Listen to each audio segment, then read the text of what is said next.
नमस्कार, Shekhawati live top news देख रहे हैं आप और वक्त हो चुका है फटाफट टॉप 20 का। तो चलिए बिना देरी करते हुए शुरू करते हैं खबरों का सिलसिला। दांता रामगढ़ कस्बे में बाई रोड चारणवास स्थित पालोवतों की ढाणी में आज सुबह 11 किलो वोल्ट के लाइन का करंट एलटी लाइन में आने से मां बेटे झुलस गए। घटना के बाद दोनों को खाचरियावास के राजकीय सामुदायिक स्वास्थ्य केंद्र ले जाया गया, जहां से प्राथमिक उपचार के बाद मां को सीकर रेफर किया गया। करंट से 2 घरों के लाखों के उपकरण भी जल गए। चूरू के ग्रामीण क्षेत्रों में कई स्थानों पर ओले पड़ने के समाचार मिले। वहीं चूरू शहर में भी जमकर बरसे मेघ, जिसके चलते मौसम सुहाना हो गया, लेकिन शहर के कई सड़कें पानी से लबालब हो गईं, जिसके कारण वाहन चालकों के साथ पैदल चलने वाले लोगों को भी परेशानी का सामना करना पड़ा। उदयपुर वाटी थाने में एक महिला ने कुछ लोगों के खिलाफ मामला दर्ज करवाया है कि उसके साथ छल कपट व धोखाधड़ी करके उसकी पुत्री को ढूंढवाने का झांसा देकर 2 लाख रुपए हड़प लिए। पलसाना कस्बे सहित आसपास के इलाकों में 20 मिनट लगातार हुई बरसात। सुबह सुबह की धूल भरी तेज आंधी शुरू हुई, जिससे कुछ ही देर में आसमान में तेज गर्जना व आकाशीय बिजली कड़कने के साथ तेज बारिश आना शुरू हो गई। आमजन को गर्मी से मिली राहत। गली व रोड पर हुआ पानी का भराव। विधायक पंडित भंवरलाल शर्मा ने आज 40 लाख की लागत से सरदार शहर के राजकीय अस्पताल में बनने वाले ऑक्सीजन प्लांट का शिलान्यास किया। इस दौरान विधायक ने कहा कि कोरोना काल के अंदर सीएम अशोक गहलोत की मेहनत का ही नतीजा है कि द्रुत गति से कोरोना की दूसरी लहर समाप्त हो रही है। सामुदायिक स्वास्थ्य केंद्र इस्लामपुर में आयोजित कार्यक्रम में कोरोना महामारी के एडवाइजरी की पालना करते हुए नर नारायण सेवा समिति के सदस्यों द्वारा स्वास्थ्य केंद्र प्रभारी अधिकारी ललिता शर्मा को 2 ऑक्सीजन कंसंट्रेटर एवं एक उच्च गुणवत्ता युक्त डबल बैटरी इन्वर्टर भी भेंट किया गया। गौरतलब है कि रामाकांत अग्रवाल निवासी इस्लामपुर एवं हाल निवास हांगकांग के द्वारा यह सामग्री भेंट की गई। फतेहपुर के बेसवा में आज चने के आकार के ओले गिरे और देखते ही देखते ओलों की सफेद चादर बिछ गई।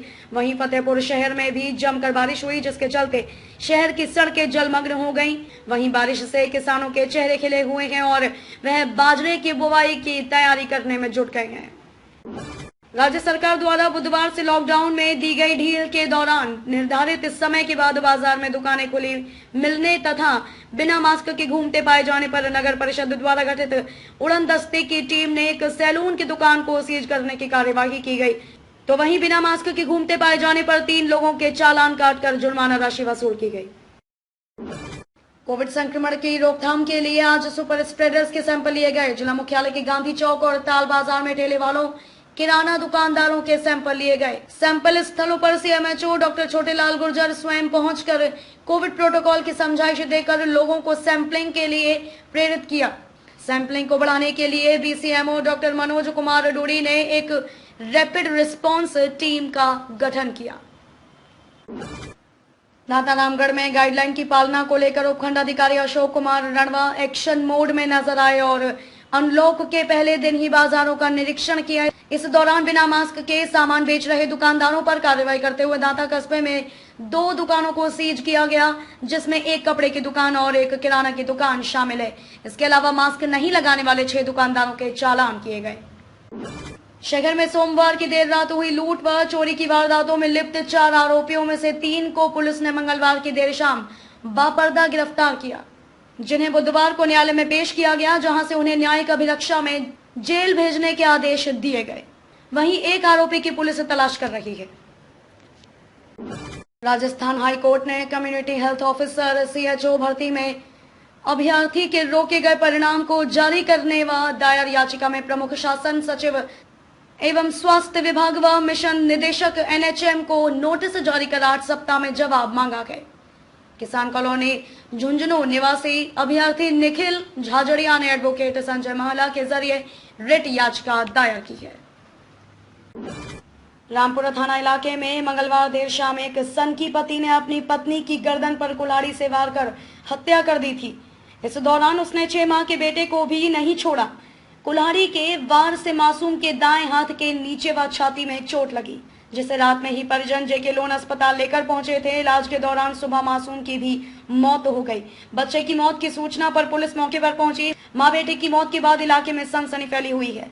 बताया जा रहा है कि आरोपी पति अपनी पत्नी पर शक करता था इस कारण दोनों के बीच झगड़ा होता रहता था। आरोपी पति दुष्कर्म के मामले में 7 साल जेल की सजा काट चुका है। फिलहाल हत्या के कारणों का पता नहीं चला है। कामा इलाके में मंगलवार रात को शादी के दौरान हुए एक बड़े हादसे ने ग्रामीणों के होश पाख्ता कर दिए। यहाँ एक शादी समारोह के दौरान डीजे पर डांस कर लोगों में सायरन की आवाज सुनकर भगदड़ मच गई। इस आपाधापी में 3 बच्चे एक खुले कुएं में जा गिरे। बाद में ग्रामीणों ने उनको बाहर निकाला। इनमें से 2 बच्चों की हालत गंभीर बनी हुई है। जानकारी के अनुसार हादसा कामा इलाके के अगरावली गांव में मंगलवार रात को हुआ। वहां एक शादी समारोह चल रहा था। झुंझुनू की सदर थाना पुलिस ने सामूहिक दुष्कर्म के आरोपी को दिल्ली एयरपोर्ट से गिरफ्तार किया है। गिरफ्तार आरोपी खारिया मलसीसर निवासी पंकज मेघवाल है। उसके खिलाफ 2018 में एक महिला ने सामूहिक दुष्कर्म का मामला दर्ज कराया था। आरोपी विदेश भाग गया था। तब से पुलिस उसके आने का इंतजार कर रही थी। जब पुलिस को इमिग्रेशन विभाग से पता चला कि पंकज कुमार दिल्ली आ गया है, एयरपोर्ट पर उसको रोक कर रखा गया। सूचना पर सदर थाना पुलिस की टीम दिल्ली पहुंची। केंद्रीय स्वास्थ्य मंत्री हर्षवर्धन ने कहा कि निजी कंपनियों के कोविड वैक्सीन के बौद्धिक संपदा अधिकारों से चिपके रहने की कोई गुंजाइश नहीं है। मौजूदा वक्त में विश्व स्वास्थ्य संगठन को प्रमुख दवाओं तक सस्ती पहुंच सुनिश्चित करने के तरीके खोजने चाहिए। आंध्र प्रदेश के चित्तूर जिले के रहने वाले एक दंपति का 9 साल का बेटा खून से जुड़ी एक दुर्लभ बीमारी से ग्रसित था। लाचारी के कारण इलाज न करा पाने से उसकी मां ने अदालत में इच्छा मृत्यु की मांग की, लेकिन 2 घंटे में उसके बेटे की मौत हो गई। सीएम योगी आदित्यनाथ ने कोरोना कर्फ्यू में राहत के बाद कई जिलों में लोगों के मास्क न लगाने, बाजारों में अनावश्यक भीड़, फिजिकल डिस्टेंसिंग का पालन न करने जैसी मिल रही शिकायतों पर नाराजगी जताई है। कहा कि कोरोना कर्फ्यू से छूट का आशय लापरवाही की छूट होना नहीं है। उत्तर प्रदेश ने कोरोना टेस्टिंग में नया कीर्तिमान कायम कर लिया है। प्रदेश में अब तक 5 करोड़ टेस्ट हो चुके हैं। 24 घंटे के दौरान सिर्फ 1514 कोरोना पॉजिटिव केस आए हैं। इस वक्त एक्टिव केसों की संख्या 30,000 से भी कम है। उन्नाव सदर के इंदिरा नगर मोहल्ले में ब्रह्मा कुमारी संस्था द्वारा आश्रम का निर्माण कराया जा रहा है। यहाँ दोपहर में अचानक धमाका होने से अफरा तफरी मच गई और बिहार से आए शिल्पकार की मौत हो गई।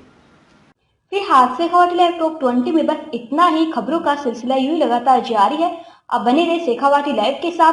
अपनी राय हमें कमेंट करके जरूर बताएं और चैनल को सब्सक्राइब करना बिल्कुल भी ना भूलें।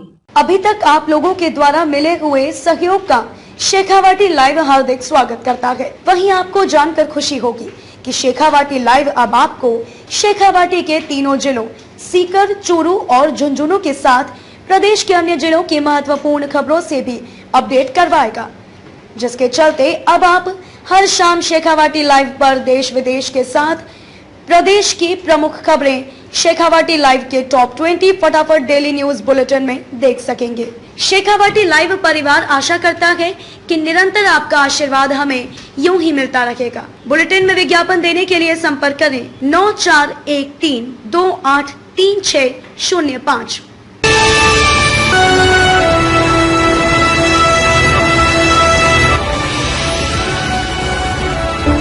शेखावाटी लाइव, धड़कन शेखावाटी की